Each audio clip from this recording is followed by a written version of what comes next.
mesma coisa. É exatamente a mesma coisa. Eles lá não têm acesso a nenhum tipo de informação. E aqui nós temos 30-35% da população que vivem como vivem o povo da Coreia do Norte, sem informação nenhuma. Sim. E as Então, pessoas assim, daí cara, botam não, porque aquilo lá é um ditador, porque não sei o quê, mas eles agem igual, absolutamente igual. Mas tem um dado, eu tenho um dado que eu estou comentando, estava comentando há pouco aqui, que ontem me estressou um pouquinho, é que eu vi uma discussão entre pessoas ali de esquerda, falando sobre o Covid, né? E daqui a pouco eles começaram a falar do lockdown. Ah, porque então tem que ter, nesse caso vai ter lockdown, e o outro falou que tinha que ter lockdown. Eu sei o que é lockdown. Agora, as pessoas, uma boa parte da população que estava ouvindo, não sabe o que é lockdown. Então, por que nós temos que continuar usando esse tipo de argumento, pelo amor de Deus? sim. Porque tu vê uma coisa, o diálogo que esse pessoal do Bolsonaro faz é um diálogo que entra na cabeça das pessoas facilmente, porque é a linguagem deles. E nós ficamos numa linguagem sofisticadíssima que é desnecessária. Uma pessoa que... Essas bizarrices, Beatriz, que ele pratica. Não, estou preocupado com a economia e com o emprego. O cidadão que está lá na ponta, que está lá em casa, e que não está conseguindo ser por causa que ele é um trabalhador autônomo. Né? Ele trabalha com Uber, ele trabalha na construção civil. Ele vende balinha na rua, vende bala. Ele vende bala na rua, vende chocolate na rua, ele vende maçã na rua.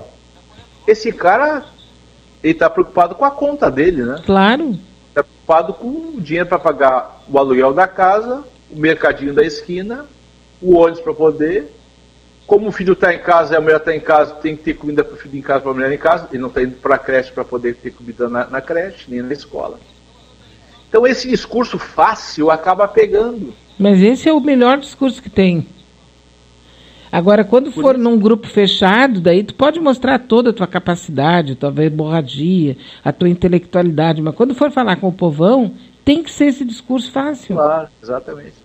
Por isso que nós temos que fazer algumas coisas que são fundamentais. Assim. Primeiro, quem lutou para que houvesse o chamado auxílio emergencial foram os partidos da oposição, os partidos da esquerda. Nós temos que falar toda hora, todo dia. Inclusive, eu comentei ontem, nós tínhamos que estar panfleteando nessas filas das Caixas Federal para dizer quem é que foi o autor dessa proposta que as pessoas estão recebendo R$600 agora, você recebeu mais 600, que as mães de família vão receber 1.200, que os meios vão receber 1.200, foi os partidos da esquerda. Porque esse governo que tem é um governo do Estado liberal, o Estado que não assiste às pessoas, o Estado que privatiza, ou seja, né, nós temos que mostrar para as pessoas quem é que ainda propôs uma política que pudesse assistir elas. Ontem, inclusive, o Guedes voltou à cena, né, Beatriz? Tu viste ontem, né? Horroroso. Voltou à cena e falou, não, eu sou contra essas ideias que tentam sacar o Estado para que o Estado gastar o que não tem. Ou seja, ele já está anunciando daqui a 3, 4, 5, 6 meses, passada a crise na cabeça deles, voltam às teses do Estado mínimo e vão fazer o quê? Vão vender o que eles não venderam. Né? Saiu ontem na capa do Correio do Povo, já está na lista do Guedes, o GHC, o Clínicas e o Tesouro, que já estava antigamente na lista. Ou seja, eles vão tentar vender tudo para tentar jogar para a mão iniciativa privada o lucro da crise do coronavírus, e com que eles recolherem das migalhas de venda do patrimônio público, tentar poder fazer o tal do equilíbrio fiscal do Estado brasileiro. Então, a batalha da informação é uma batalha decisiva nos dias de hoje, Beatriz.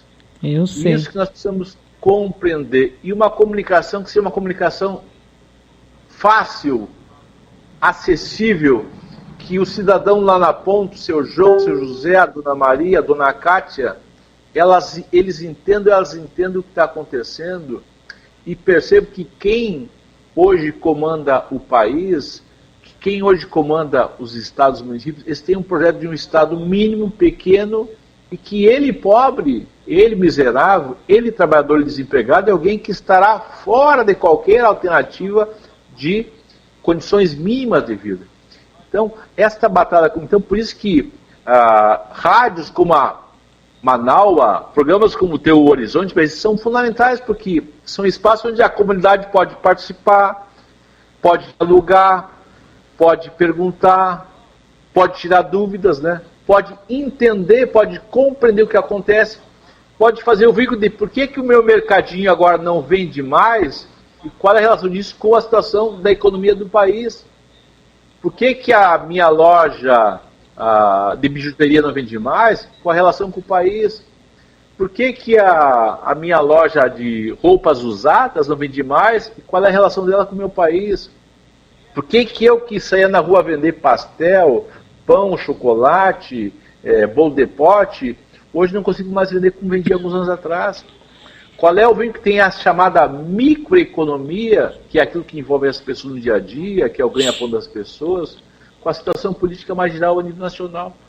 Então, eu acho que se nós conseguirmos usar uma linguagem mais acessível, mais fácil, ou seja, uma linguagem de um diálogo melhor com a população, elas vão começar a compreender que, de fato, elas foram colocadas numa redoma mentirosa, global, nacional, que envolve aí figuras que são figuras que profanam o verdadeiro cristianismo, enfim, com a sua lógica neopentecostal, nem todos, mas algumas fazem isso.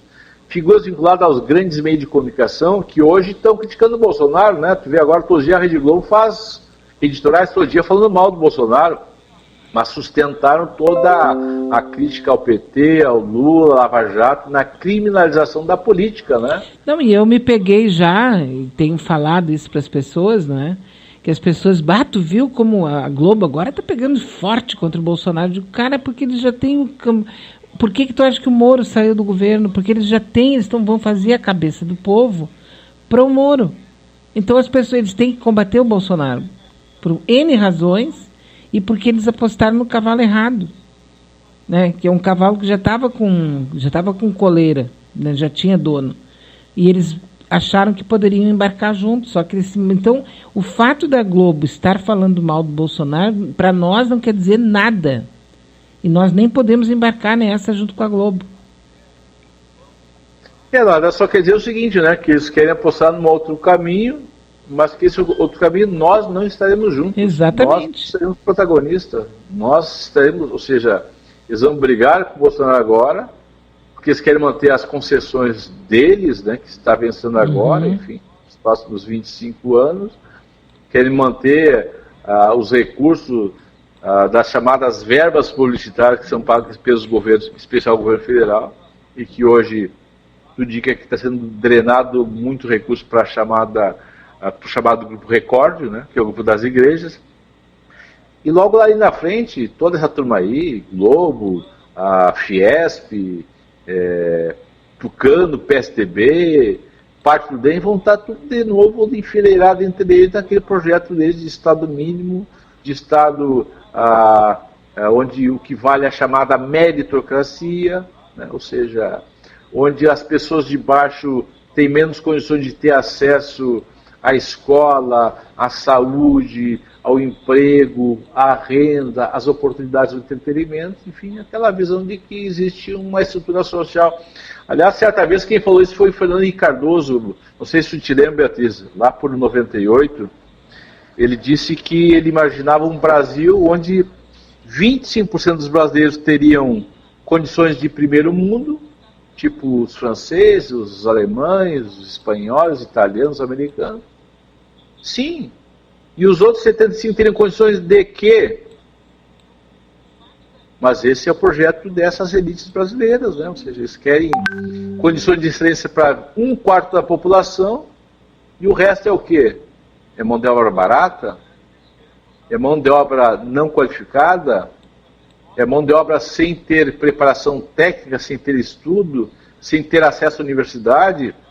E por isso esse ódio de toda essa gente, a ideia de que o Lula ter criado dezenas de universidades e escolas técnicas em todo o país, que na cabeça deles as faculdades e universidades foram feitas para que os filhos dos doutores, dos senhores, dos ricos desse país, enfim, pudessem ter acesso para poder, ou seja, consagrar a sua formação e legitimar a sua condição de de elite, de vanguarda, a econômica, a social, política, a saúde, a educação do nosso país. Então, de fato, existem duas visões de mundo que nos separam, né? E eu comentava esses dias quando tu fizesse uma postagem muito bacana no teu Facebook, né, Beatriz? Qual é a lição que nós vamos tirar de toda essa crise, né? Nós vamos voltar iguais ao que nós éramos há 2 meses atrás?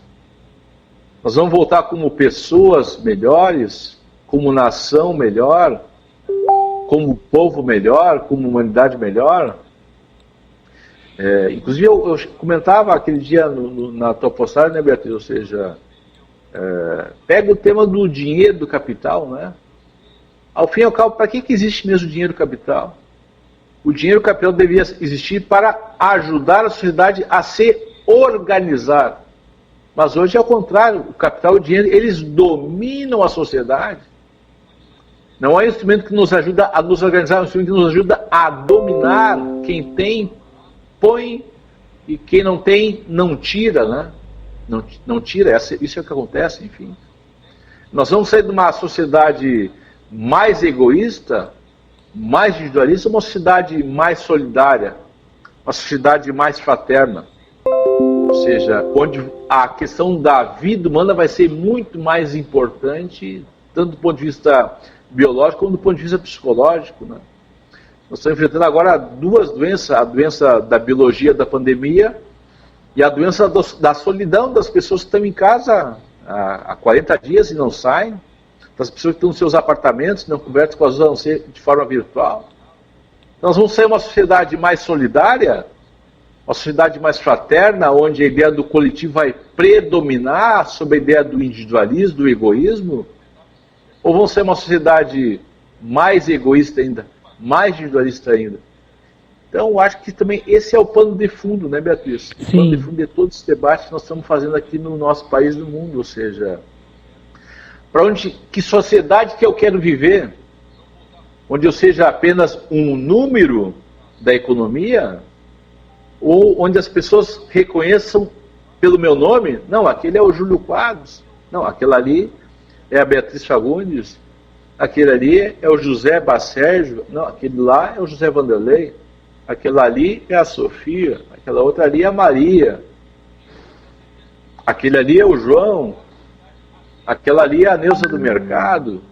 Aquele ali é o seu Paulo. Ou nós somos o 1, o 2, o 3. Veja, até nisso, a ideologia está imbricada na cabeça deles, né? O Bolsonaro não chama o filho dele por filhos, não chama por número. E geralmente não sabe nem a idade dos filhos. É porque a ideologia dessa gente é essa, né? As pessoas são números. É o 1, o 2, o 3, o 4. Rodou metade. É o 10, é o 15, é o 20. Não, eu rodei 500. Mas não sabe nem o nome das pessoas. Quem são, de onde vieram, de onde não vieram, o que pensavam, o que não pensavam, se eram brancas, loiras, negras, japonesas, judias, alemoas, espanhóis, italianos, portugueses, africanos. Eu acho que essa é a pergunta, né, Beatriz? Ou seja, que sociedade nós vamos sair desse processo todo? Nós vamos sair mais solidários? Quando nós enxergar algum morador de rua na rua, que está aumentando aqui no centro de Porto Alegre, né? Está aumentando. Nós vamos começar a defender que o poder público de Porto Alegre construa mais albergues na cidade? Então, olha só, eu tenho aqui um material da chegada do Bolsonaro em Porto Alegre.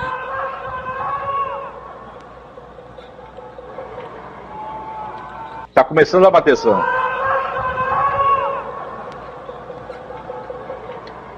Aqui está aparecendo o Comando Militar do Sul.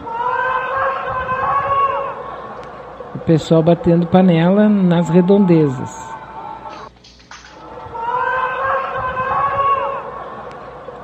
Tá aí, né? Fora Bolsonaro, né?